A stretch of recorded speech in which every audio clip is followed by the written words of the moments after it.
အေးစဲဖိုင်နှစ်ခုကိုဘေးတိုက်ကတ်ထားပြီးတော့ဘယ်လိုစာရင်းတိုက်ကြည့်လို့ရမလဲဒါလေးရှင်းပြပေးပါမယ်ဒါဆိုရင်ဆရာမတို့ကဖိုင်နှစ်ခုဘေးတိုက်ကတ်ပြီးတော့စာရင်းတိုက်ကြည့်ခြင်းနဲ့ဆိုရင်အဲ့ဒီဖိုင်နှစ်ခုကိုဖွင့်ပါမယ်ဒါဆိုရင်ဆရာမကဒီမှာဇန်နဝါရီဖေဖော်ဝါရီလ2လရဲ့စာရင်းရေးထားတာရှိတယ်ဒီစာရင်းတွေကိုအရင်ဖွင့်လိုက်မယ်ဇန်နဝါရီလရဲ့စာရင်းကိုလည်းဖွင့်လိုက်မယ်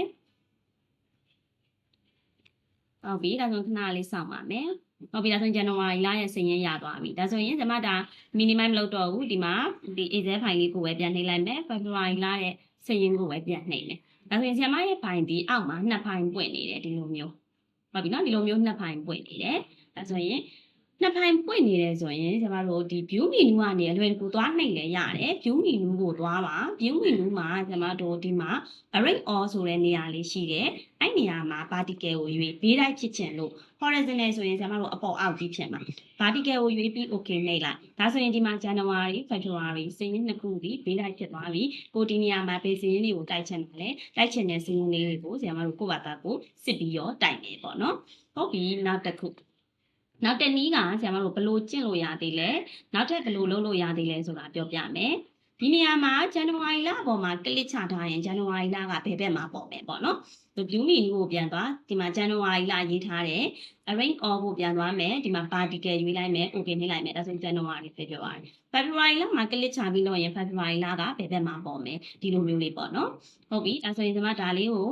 maximize ကလေးပြန်လုပ်လိုက်မယ်ဒီမှာလည်း maximize ကလေးပြန်လုပ်လိုက်မယ်ဒါဆိုရင်နောက်တနည်းက keyboard shortcut သုံးလို့ရတယ် keyboard shortcut ကဘာသုံးလို့ရမလဲဆိုရင် window key ကျွန်တော်တို့ window ခလုံးနဲ့ဘာနဲ့သုံးလို့ရမှာလဲဆိုတော့ဒါမြားလေးနဲ့သုံးလို့ရတယ်ဘယ်ဘက်ကိုပြတဲ့မြားညာဘက်ကိုပြတဲ့မြားကြိုက်တဲ့မြားလေးတွေနဲ့သုံးလို့ရပါတယ် window key နဲ့မြားတွေနဲ့သုံးလို့ရတယ်ဘယ်ဘက်ကိုပြတဲ့မြားနဲ့လည်းသုံးလို့ဘယ်ဘက်ကိုပြတဲ့မြားဆိုရင်ကိုယ့်ရဲ့ဇာတ်ကဘယ်ဘက်ကိုကတ်မှာပေါ့ညာဘက်ကိုပြတဲ့မြားဆိုရင်ညာဘက်ကိုကတ်မှာပေါ့နော်ဒါဆိုရင်ဆရာမကဒီဇန်နဝါရီလကစာရင်းလေးကိုဘယ်ဘက်ကိုကတ်ချင်တယ် window ကိုပြီးဘယ်ဘက်ကိုပြတဲ့မြားလေးကိုနှိပ်လိုက်ဒီလိုလေးပေါ်လာတယ်သူကဒီလိုပေါ်လာရင်ဒီဘက်မှာ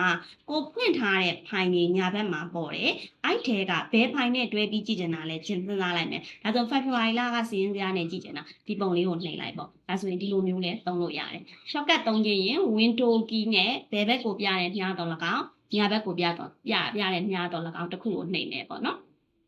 shortcut မသုံးချင်ဘူးဆိုရင်တော့ကျွန်တော်တို့ view menu ကသွားပြီးသုံးရမယ်ဒီလိုမျိုး V right ကလေးနှစ်ခုရှင်တွဲပြီးတော့ကြည့်လို့ဒီစာရင်းတွေတိုက်ပြီးတော့ကြည့်လို့ရပါတယ်ဒါလေးစမ်းကြည့်ပါနားမလဲရရှိရင်လည်းဆရာမကိုလာမေးလို့ရပါတယ်